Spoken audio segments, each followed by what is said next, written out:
Venezia si è classificata al 20° posto per qualità della vita tra le 107 province italiane, secondo l'indagine annuale realizzata da Italia Oggi e Ital Communication.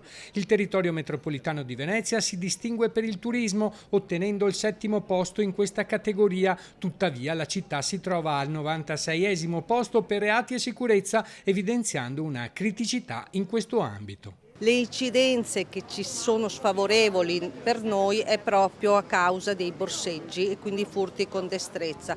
Le forze dell'ordine presidiano il territorio, purtroppo sappiamo che con la nuova legge Cartabia la normativa rende tutto più complicato l'arresto di queste persone. L'amministrazione comunale si sta impegnando da tempo per migliorare la situazione. L'amministrazione comunale, nello specifico la polizia locale, sulla questione antiborseggio ormai è da anni che ha restituito subito dopo il Covid, con il nuovo flusso del turismo, una unità speciale in borghese antiborseggio che gira per quanto riguarda la città di Venezia, centro storico, e viene potenziato soprattutto nei weekend turistici.